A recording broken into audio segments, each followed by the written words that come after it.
Hi guys, today I want to talk about a little modification that I've done to my APP press um, because of that part failure. Um, I don't know if it's a design failure or it was me abusing it, but after sizing a couple thousand bullets or so, this little hook here where the spring connects to um, broke off, virtually rendering this press unusable. Um, Fortunately, I have access to 3D printer, and thinking a little bit about this, um, I re-engineered a little bit of this part. So I got rid of this completely, and I replaced it with this.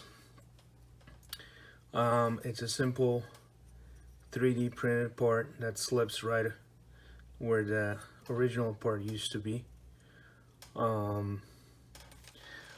This hole here, there's a screw, small machine screw that goes in there, and then the spring attaches right over that.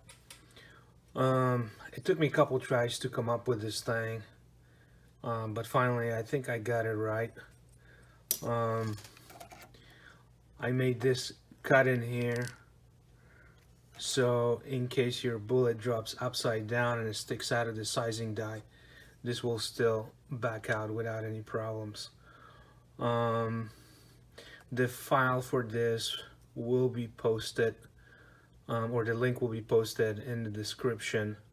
So far I've designed a 9mm, 380, and a 45 case feeder. This is a version 1.0. The version 2.0 features a little slide ramp built right in here for the diameter of the bullet, just in case you're fitting a bullets that are slightly lower than this case. And without that ramp, this could potentially jam on you as you're trying to move, and this way the next bullet just rides right back on top of here. The installation is pretty simple. This just slides right over this little black piece right here,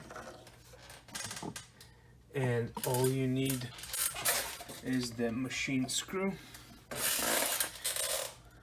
which attaches to this spring. Make sure when you attach it, if you end up doing this, not to attach it this way. So let me show you, because the spring can ride like this or like this. It should ride like that. So in order to do that, you need to twist this bottom end like that and then put the screw through it. So I'll just spare you from watching me screw this in, but I'll come back once this is completed.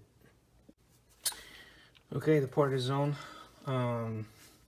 When you screw it in, you want to make sure that you don't tighten this screw all the way. You want just that spring to have some freedom of movement so it doesn't bind on you. But as you can see, it's secured here, and the top is resting just like that. Now you can see the part is moving freely back and forth.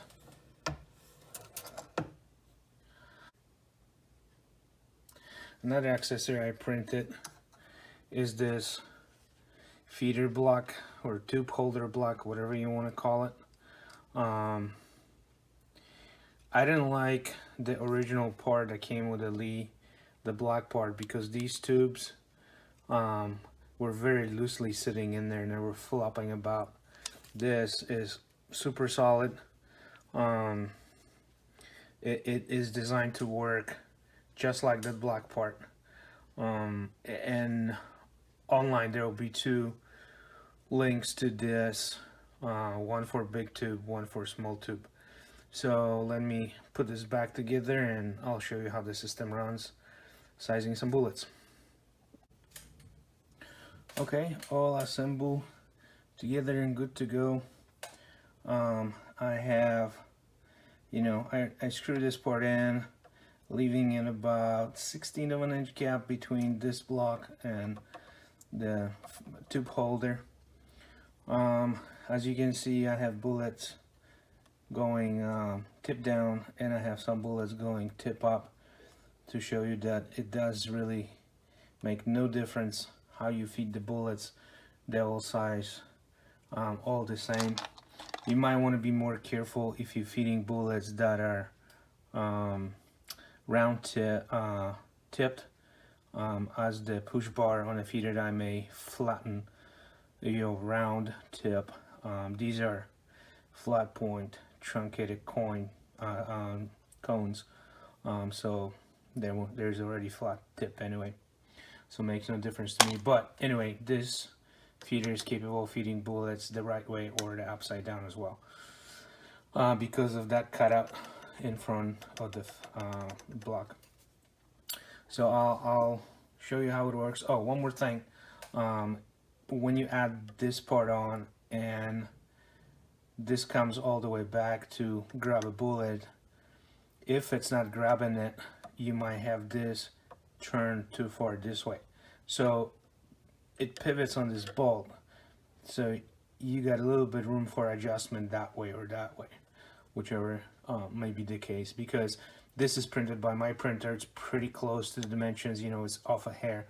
If you print this yourself, you may end up with different results, so you might have to adjust accordingly. So here's how the whole thing operates. See, it drops it right in the hole. These are fed tip down.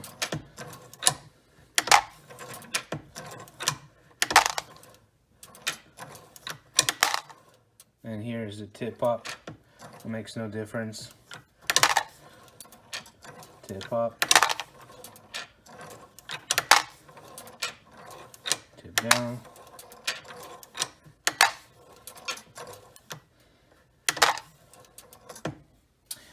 And that's pretty much the gist of it. Now this is designed for the single tube. I don't use that rotary one attachment when you can put 4 tubes, because I actually use a bullet feeder on this contraption to aid me. But anyway, I thought I'd share with you guys my design.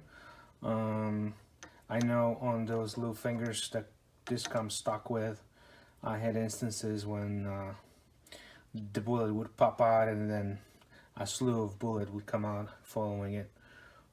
Anyway, the link is down below for all the parts in the description. They're all on Thingiverse.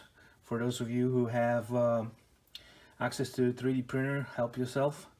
For those who don't, my email address is down below. Email me and I can probably get those done for you, and we can do some horse trading or something. Anyway, stay safe, stay healthy, and see you out on the range, guys.